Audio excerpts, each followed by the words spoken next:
One thing to say just before we go on is that pretty much everything we've organised is what I would call experimental. We have no idea how anything's going to go, but we're putting the frame in, and so you can put the picture in as we go forward, okay? That's our whole vacation so far, so it's okay. Yeah, we're just winging it. That's where the You'll be good. And what we're just about to do is an example of that, because we're about to step right back in time to a place that would have been an antiquity at the time of your own ancestors, essentially, and would have probably been treated very differently to the way we treat it today as well. So in other words, treated with a lot of, not so much respect, but kind of, I suppose, caution and avoidance as much as respect. And what we're going to do is we actually have a couple called David and Lisa, who are what we would call a modern days shaman type couple, but they are, I suppose in the old days would be considered druidic type couples. So we asked them to come up with something that, and we gave them our story, and they said just leave it to us. So we have no idea how it's going to come. But what I did say that you're all going to bring something with you, some small thing, hopefully back from where you actually came from in the first place. And we'll bring that into the ceremony, and we'll have that included. And the other thing I'd say as well is that as you come up here, I'll give you one of these. I know I've given you a couple already, but they're actually tickets. Offering from our ancestors at the Stone Circle, Dromberg.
When I sat down with them to look at this commission that they were giving me, and they explained to me exactly the people who will be coming and their connections to Ireland, and especially in the places where we will be visiting here, and just to try and give a kind of a, there's a lot of history in Ireland. To try and fit it into something under 5 minutes is pretty hard. So this, and I didn't get a chance to learn it completely off by hand, so I'm sorry, I'll have it's to. Fresh off the press. Fresh off the press. And by the way, everybody gets a coffee tomorrow as well. Okay? So, in the olden traditions, when bards would be at feasts and after great battles and things, they would be calling out the names of the great warriors or people who fought well in the battles. And so when their names would be called, they would get a cheer. So I want you to practice your cheers. So just cheer. 1, 2, 3. Yeah! All right, this is going to be great. So wide is a place of ancient history where leprechauns reside, and the truth may appear stranger than the legends of Hibernia, and Cuchulainn and the Fianna were the warriors of the day. There's no smoke without fire, and these legends persist, which proves to be maybe there's more to the myths. And sometimes I see tourists sometimes I see tourists and often like grown the tweed caps on their heads and it's good to be home. But it always has captured my thoughts and reflections of just how powerful is the old Irish connection. And as a boy in the Hinch, I would listen enraptured tales of immigration and how they adapted. And these men and these women had tears in their eyes, remembering their families and their final goodbyes. And destined for Liverpool or Melbourne, New York, where there's gold in the streets, boys, and plenty of work. Or transport as convicts to work down in Oz, or signed up as soldiers for Mexico's cause. And the heart of them always resided right here, no matter how native they went, or how cavalier. There in the eyes of each soul who departed, to return once again was the longing wholehearted. And so Céad Míle Fáilte to all you here stood, There's something inside you connected by blood. There's something so special, so proud to behold, that it cannot be bought or traded for gold. And it's in you, it's in me, and these few days will show just exactly how far back our people do go. 80 million claim it's a fact that I've plucked. If they all move back home, we'd be royally in serious trouble.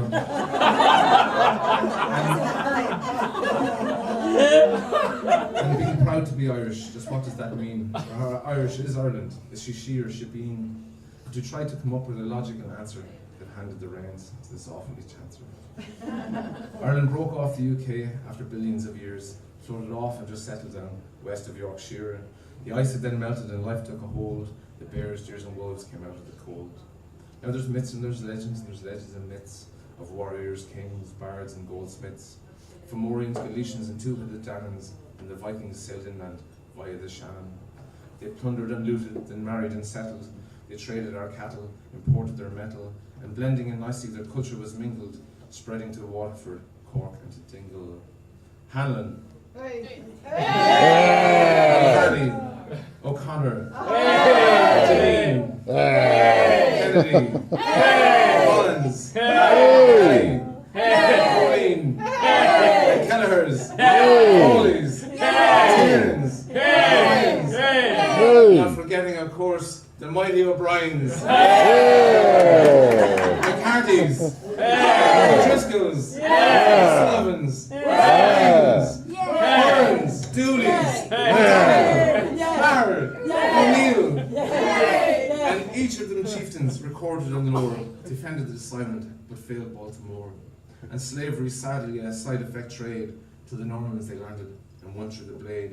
And brought Barrys, Nesbits, Flemings, Yorks, Martins, Keatings, famed for stonework, Fitzgeralds, Stacks, Tafe, Cantwell, Tynans, Walshes, Hood, Purcells.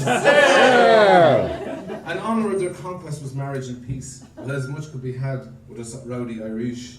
Then the plantation brought bests, Orrs, Macmillans, Leslies, Hepburns, Cromwell,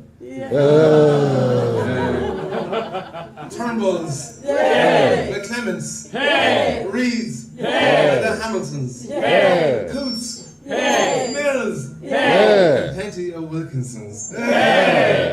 And no interest in politics, genocide only, to hell or to Connacht, where living was lonely. And then time had then passed and the peace is restored, our land of the big house and the glowing landlords. But their Protestant roots they took to our earth, Wolfe Tone, for example, Irish by birth. And slowly but surely, peace again took a hold, and commerce and trade, work ethic extolled.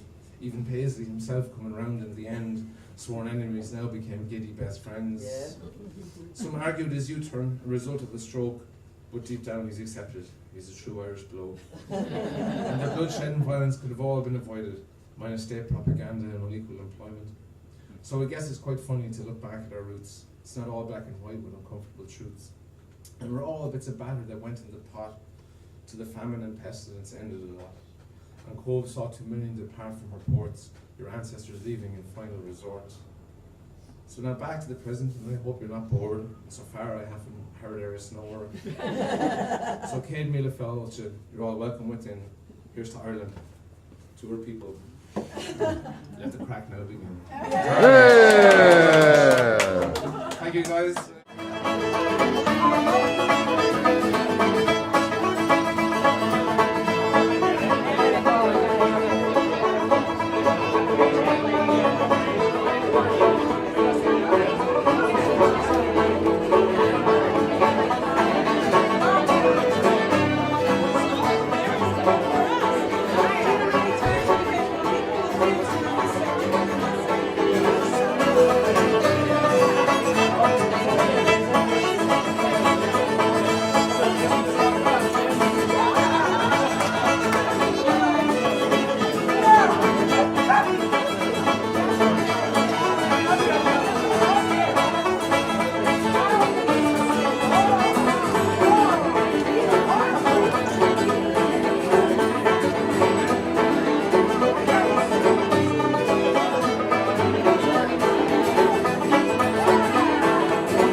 Bye.